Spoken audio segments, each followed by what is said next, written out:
This week we're wrapping up Obscure Characters Month with a bot that many viewers are likely to have met for the first time this past year when he appeared in Netflix's War for Cybertron animated series. These are the basics on Soundwave's dark doppelganger, SOUNDBLASTER.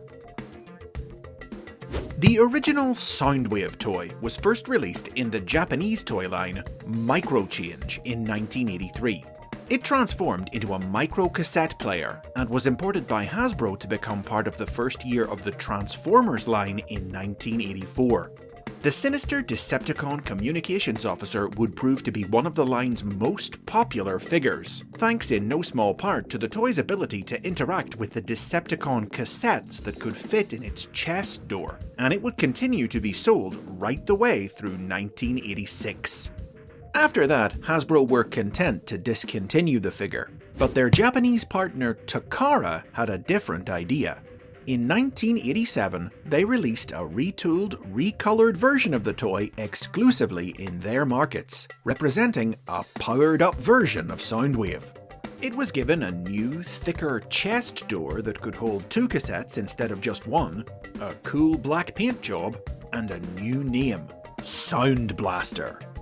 SOUNDBLASTER came packaged with Condor cassette Buzzsaw, who sported a sticker displaying a blueprint of Autobot leader Fortress Maximus. When Buzzsaw was placed inside his master's chest, SOUNDBLASTER's translucent red door would decode the image, revealing the location of Fort Max's weak spot. The story of how Soundwave became SOUNDBLASTER was told in the Japanese original animated series Transformers: The Headmasters. This series saw Soundwave engage in a final showdown with his Autobot rival, Blaster, which ended with them both destroying each other. Soundwave's cassettes recovered his remains, and the Decepticons used the advanced technology of the planet Master to restore him to life as SOUNDBLASTER. For his first mission after being reborn, SOUNDBLASTER remotely controlled the Decepticons' new weapon, the Mad Machine, in an attack on Cybertron, but he was foiled by Blaster, who had been resurrected by the Autobots as Twincast. SOUNDBLASTER appeared regularly throughout the Headmasters, still serving in his classic cartoon role of Decepticon spy and intelligence officer, until the series came to an end in 1988 and his toy was discontinued in Japan as well. Between being a new form for an iconic character and having all the allure inherent to being a Japanese original toy, SOUNDBLASTER's always been a bit of a cult favourite, and in the 21st century, it's no surprise that several of the many new Soundwave toys we've gotten have been redecoed in his colours. Like the original, some of these new toys represent upgraded forms for various different incarnations of Soundwave. But some series chose to take a whole new approach to SOUNDBLASTER and reimagine him as a separate character.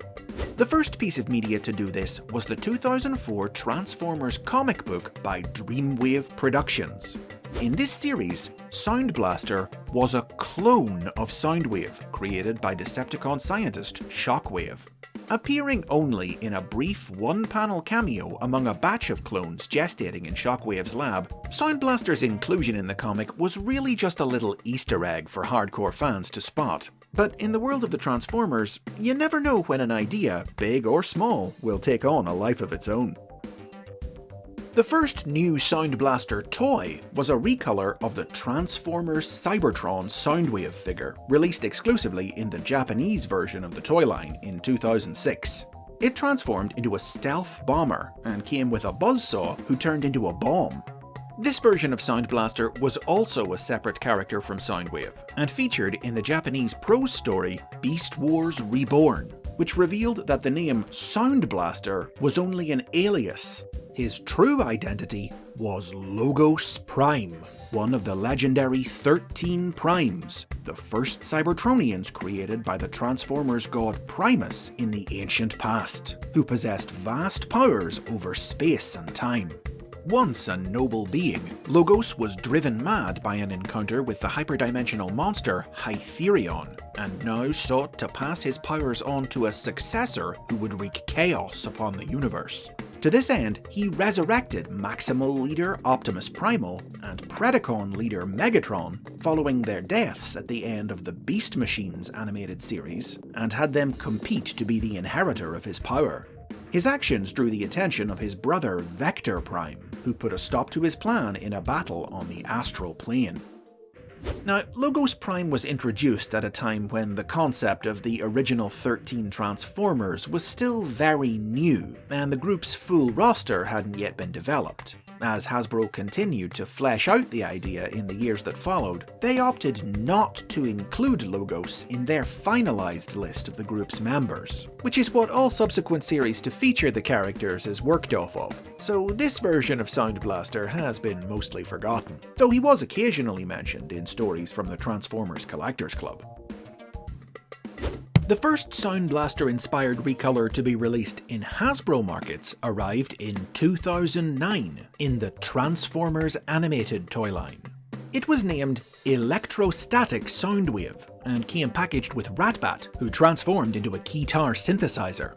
This recolor was briefly featured in the animated cartoon, when Soundwave trapped the Autobots' minds in virtual reality, where they were confronted by a small army of digital duplicates of the Decepticon, all wearing these colours. Other notable appearances by Sound Blaster, either as an upgraded form for Soundwave or as a separate character, include the Transformers Generations toy line, which included the first toy released by Hasbro under the Sound Blaster name, the Titans Return toy line, in which Sound Blaster was the name of the small Titan Master robot who formed the head of the line's new Soundwave toy, and the Transformers Cyberverse cartoon, in which Sound Blaster's colours were sported by several duplicates of Soundwave from various alternate universes. But the most significant new incarnation of Sound Blaster was the one who debuted in the War for Cybertron Siege toy line in 2019. A retool and recolor of the Siege Soundwave toy with a double-sized chest door like the original, he transformed into a boxy Cybertronian spacecraft. As seen in the tie-in Netflix animated series, this version of the character brought back the idea introduced by Dreamwave. He too was a clone of Soundwave created by Shockwave. Deemed a failed experiment by his creator, Sound Blaster became a mercenary, dealing black market goods to Cybertron's criminal underworld, from whom Bumblebee, RC, and Cog stole Energon to power the Autobot spacecraft, the Ark.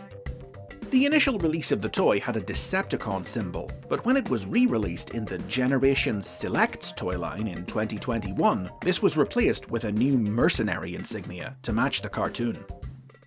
Siege Sound Blaster has also featured as a distinct character in the Transformers trading card game, and in IDW Publishing's comic books, in which the money-hungry mercenary forced Autobot sage Alpha Trion to help him hunt down ancient Cybertronian artifacts he could sell for profit. What began as a tiny Easter egg in a nearly 20-year-old comic has wound up becoming the most prominent depiction of Sound Blaster since the original, proving that, in the world of the Transformers, even the most obscure ideas can achieve greatness. And those are the basics on Sound Blaster. That's the end of Obscure Characters Month for this year. If you've enjoyed these videos, hit the like button or leave a comment below. If you want more Transformers history and lore, don't forget to subscribe and ring the bell to be notified about future episodes, which you can get early access to if you support the series on Patreon.